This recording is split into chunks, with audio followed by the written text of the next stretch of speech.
r/ask Reddit. What is a totally wrong thing that has become so widespread it's not considered wrong anymore? Spam email. We ignore it. It's just there, but it shouldn't be. I'd tack onto this one. Paper mail that you never asked for. It's a waste of resources. Been getting magazines, catalogs, advertisements and other solicitations in the mail and I've never once responded in any fortuitous way to any of them. Who actually indulges in that to inspire that potential return on investment? Really, it should be illegal to mail people trash. Employers expecting employees to check emails while outside of work. Years ago I had no idea email senders could get notifications if the recipient hadn't received and read the email. I would just check work emails and pretend I never read them until I got back into the office the next day. Then my manager baited me into lying about not reading them. Never checked work emails for real after that. How? What email service? Your boss expecting that they can contact you at any hour. I had a pretty good boss who rarely contacted me outside of work hours unless it was important. I work 12-8 p.m. and stay out late. At 1 a.m. I get a phone call. Hey, everything okay? I'm really sorry to call. I stayed late to organize the storage closet, and I just locked myself out. I figured you'd be the only person with keys that might be awake. I'll be there in 10 minutes. I'm clocking you in for an hour for this. Yup. Your manager is awesome. And fair play you for helping out. Plastic everything packaged in more plastic. I work in retail and the amount of plastic and rubbish we get from the stock is horrendous. It's so depressing to see all the time. Yup, the plastic you see on the shelves is just the tip of the iceberg in terms of waste it produces. Well, I am not sure if it's actually wrong, but needing a few years of experience for an entry-level job just sounds pretty wrong to me. Yeah, companies seem to not differentiate between entry, let's say at most an internship beforehand, and low-level positions. 5 years experience. Honestly, that's just clueless HR workers trying to filter out the noise. No one actually expects entry-level positions to have years of experience. They just do this to reduce their workload by reducing applicants. 30 years ago, job applications was much more straightforward, but also a lot harder.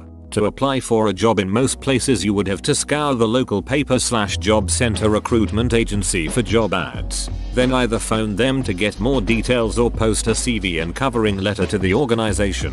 As such, most people only applied to roles they were serious about trying for, and most job adverts would only elicit a few responses. Nowadays, however, the fact that everything is online means that the barriers to apply for a job are much lower. Anyone can have a stock CV and covering letter ready for any position and just send it en masse to the HR team. Accordingly, HR has spent this time coming up with more and more convoluted ways to make it harder to apply to reduce the candidates they have to look at. As such, they will add lines like minimum 2 years experience of entry-level job, in order to reduce applicant numbers back down to a lower level, either by discouraging otherwise suitable candidates who ignore the role for not meeting the criteria, or by ignoring those applicants when they get too many.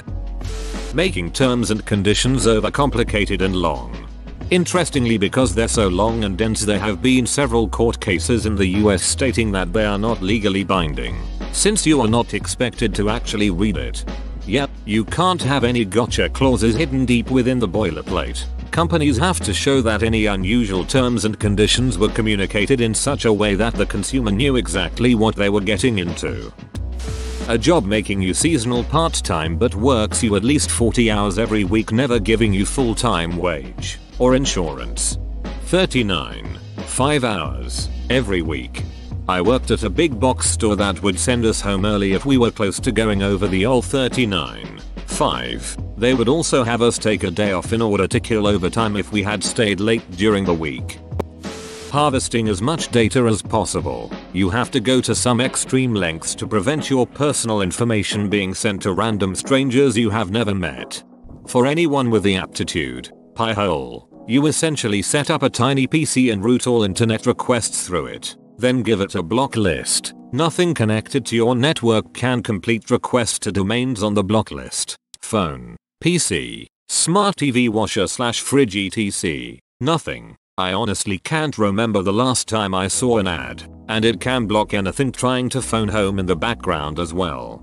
Bought a Samsung TV and setting it up required making a Samsung account. They know, by the time you unbox it and place it, that you have really no recourse but to relent and provide your account info, ducking extortion. Social media addiction. I can't quit anytime I want. Closes Reddit. Stares blankly at home screen before mindlessly opening Reddit again. I quit Facebook by deleting the app and bookmark. At least that makes a bit of a chore to log in and check it. Does anyone else think it's weird that we all know that our clothes, electronics, and pretty much anything else we buy is made by sweatshop or literally slave labor and everyone seems to be fine with that? Edit. Wow. I didn't expect so many people to read and respond to everyone saying there's nothing average people can do about it or asking me what average people can do about it. There are a few simple things you can do. Shop less. Don't buy things you don't need. Shop second hand. Take care of the things you do have. Make them last. Write your legislators and write corporations themselves and let them know that what they're doing is not okay. Not everyone can be perfect and do everything, but everyone can do something. Yes, what the duck? And worse, I'm not even sure what to do about it for the most part. I think that's the point though. I don't really think most people are fine with it. I think most people like you don't know what they are supposed to do. Often, but not always of course. We are actually paying reasonable prices for our clothing. The issue is that the lion's share of those profits are kept by the store distributor and only a tiny amount of the cost of an item actually makes its way to the manufacturer. Now I don't know what the solution to this is either, but I don't think it's something I as a consumer have much ability to influence. Also, I don't buy clothes that often. Having to accept cookies for every website.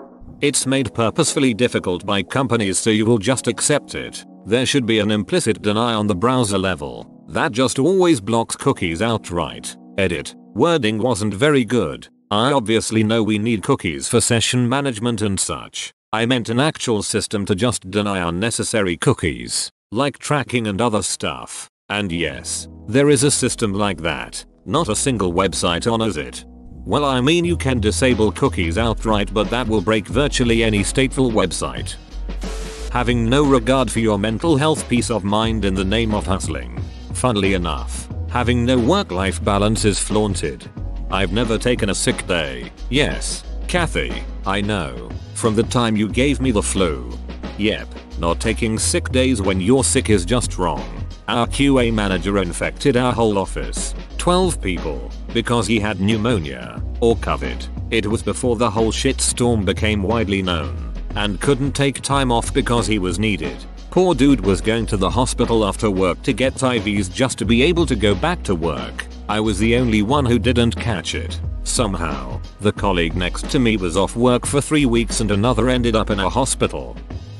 Bosses threatening your job or hours if you call in sick or use vacation time at inconvenient times. Agree. Going to work sick was also one of the accepted wrong things. Hope mindset change now.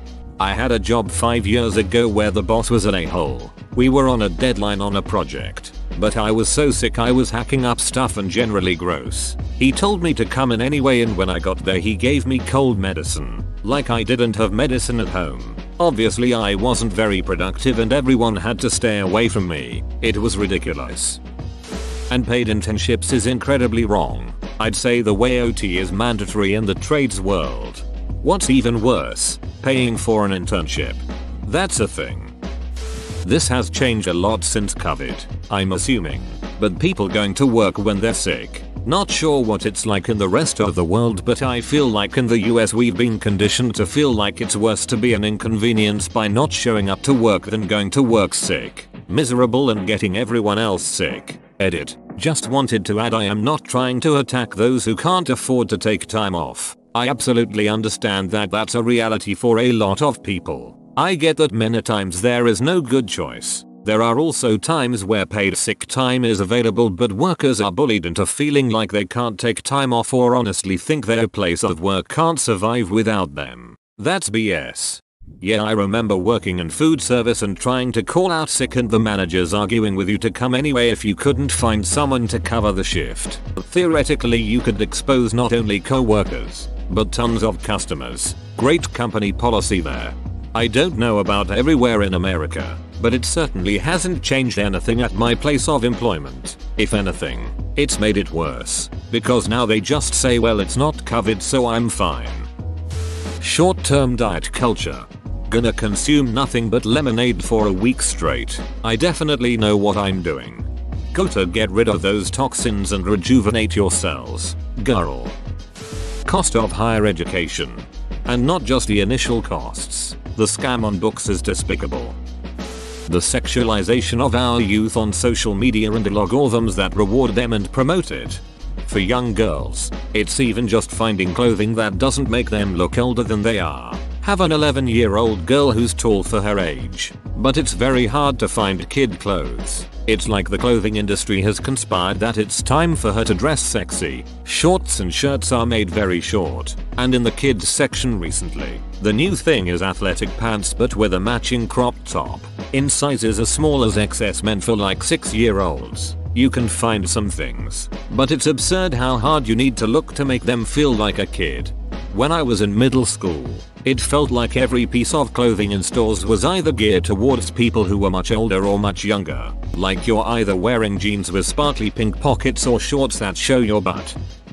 Using your children to become an influencer. I have an Instagram page where I share play ideas as an educator, but my kids' faces are never in the photos. I don't mention their names either. So many parents with similar accounts are posting daily numerous photos and videos of their kids to thousands of followers and getting them involved in live feeds and stories. We have got a generation of kids who in 10-15 years time will have their entire childhood documented online, and it will all have been done without their consent. Edit. Thank you so much for all the upvotes and awards. I am just glad to see it isn't just me, as Insta seems to be full of oversharing mums. I was beginning to think it is just me who treats my children like they are in the witness protection scheme.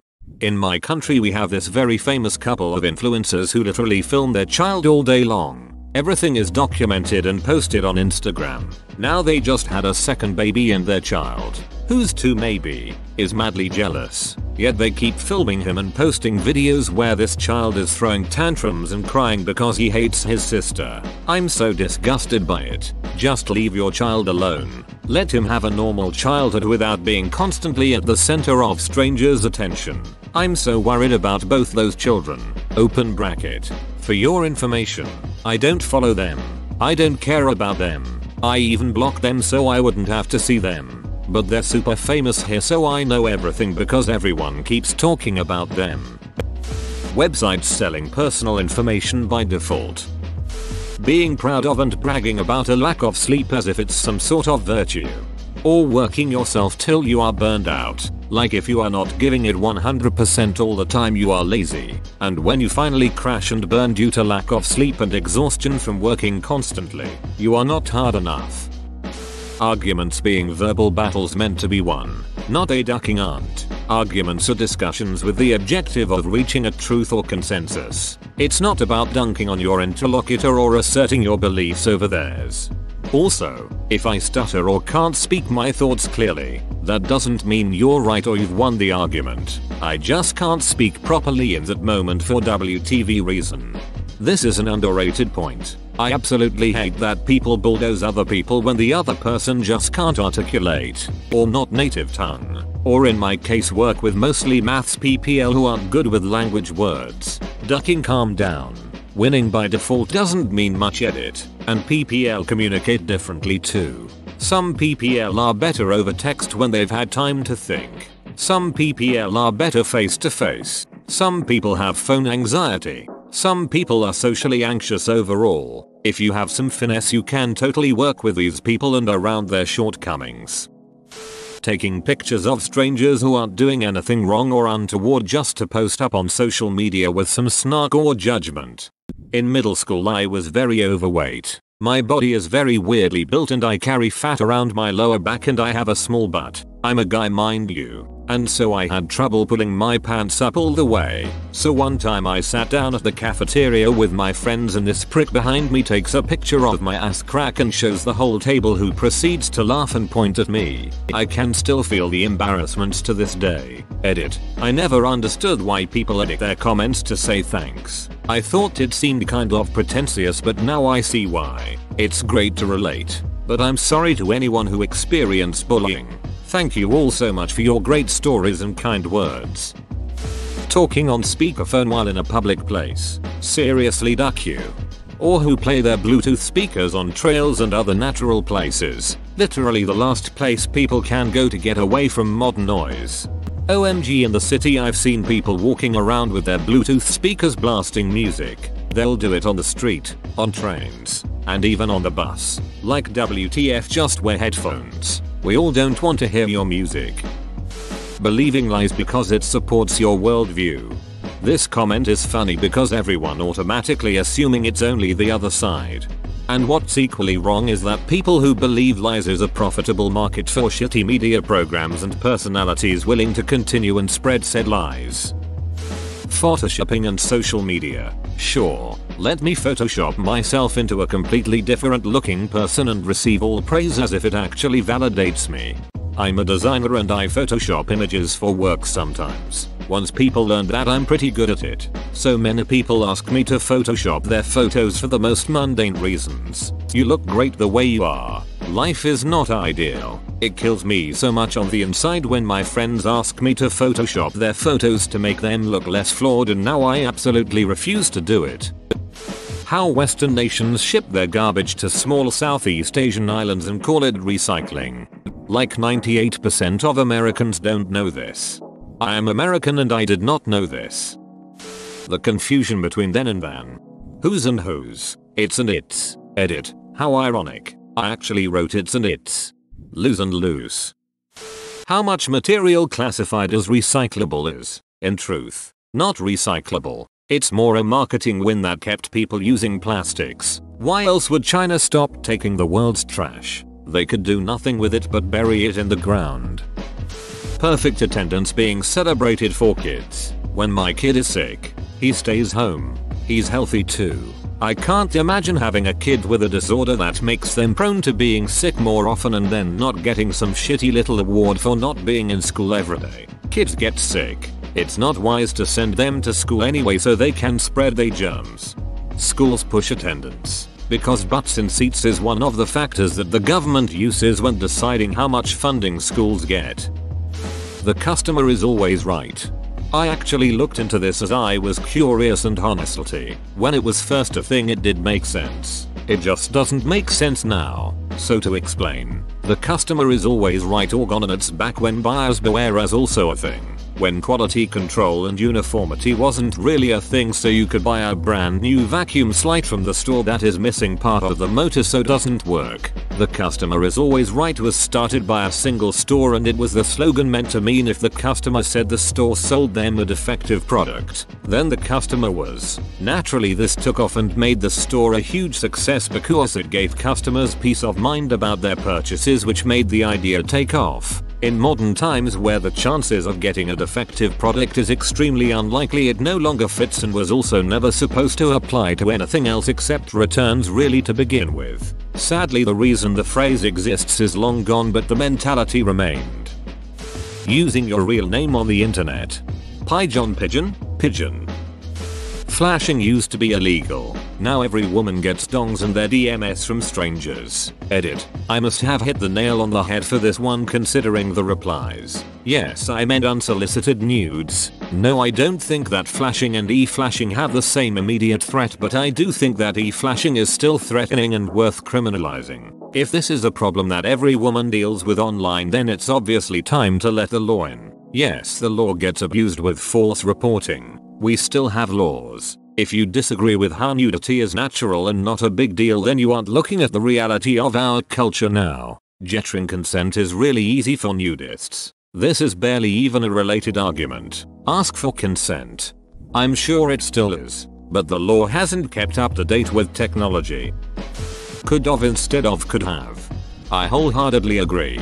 But allow me to play devil's advocate here for a moment. For all intensive purposes, I think you are wrong. In an age where false morals are a dime a dozen, true virtues are a blessing in the skies, we often put our false morality on a pedestal like a bunch of prima donnas. But you all seem to be taking something very valuable for granted. So I ask of you to muster up all the strength you can, because it is a dog-eat-dog world out there. Although there is some merit to what you are saying, it seems like you have a huge ship on your shoulder. In your argument you seem to throw everything in but the kids and sink. And even though you are having a field day with this, I am here to bring you back into reality. I have a sixth sense when it comes to these types of things. It is almost spooky, because I cannot turn a blind eye to these glaring flaws in your rhetoric.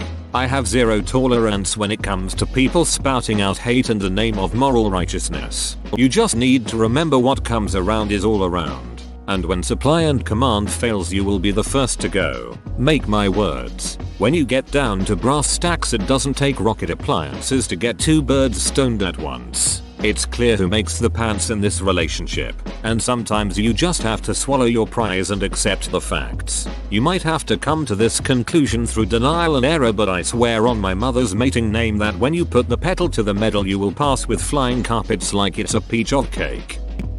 Maybe this is just a me thing, but as someone who is adopted, I am really bothered by adoptive parents who lie to their kids. I think starting your relationship with your child based on a lie is completely wrong, and it will come back to bite you later. Unfortunately, some parents who cannot biologically have children will choose to supplement this by adopting a kid and telling that kid they gave birth to them. This needlessly stigmatizes adoption by making it a shameful secret, while also making sure that if this child finds out later in life, they will resent their parents 100% and never trust them again. It's just awful. My parents were completely transparent with me from a really young age, and I grew up well. I love my parents and personally have no desire to ever meet my biological mother. Every adopted kid is different, but they all deserve to be told the truth. Crimes as long as you have money, and I don't mean that you can pay lawyers or something. Sometimes it just looks that you are just allowed to be a criminal if you just have money. Fines mean legal for the rich. Talking on the phone loudly wherever you happen to be. No one steps away anymore or even acts embarrassed when on the phone in public. Drives me crazy. Banks charging you fees to use your own money. This is just one among many other practices that are wrong. Taking pictures of random people and turning them into memes. I hate them. There seems to be a lot of pictures circulating on Facebook of people who are very obese, very underweight, or not stereotypically attractive, with things like your third aunt has to go on a date with this person. The comments are usually really cruel. That is a photo of an actual person. Can you imagine if hundreds of thousands of people were mocking you on a photo? Disgusting. On the plus side, when I see these, it helps me easily identify dongheads I no longer want to associate with. Tying your health insurance to your work. USA. If you become too sick to work, example, terminal cancer, you lose your job and your healthcare coverage. Dental not being included in healthcare. How is the health of your mouth and teeth separate from the health of the rest of your body and necessitate totally different and pricey insurance? That bats can't see. Bats have perfectly functioning eyes that are just as good if not better than ours. Are you sure? I'm genuinely curious now, because I've always been told that bats use echolocation to hunt because of poor eyesight. Yet that's the exact thing that's wrong. They have perfectly good eyesight, but they are nocturnal and hunt at night. Sometimes in pure darkness. The echolocation helps them hunt at night. The fact that many big corporations just don't pay taxes. It seems to be common knowledge, but no one seems to be doing anything about it. Whoa, you made it to the end? You're a ducking beast. I'll cut you a deal. Smash like and subscribe for more curated content, bruh. It's free and that's a great price.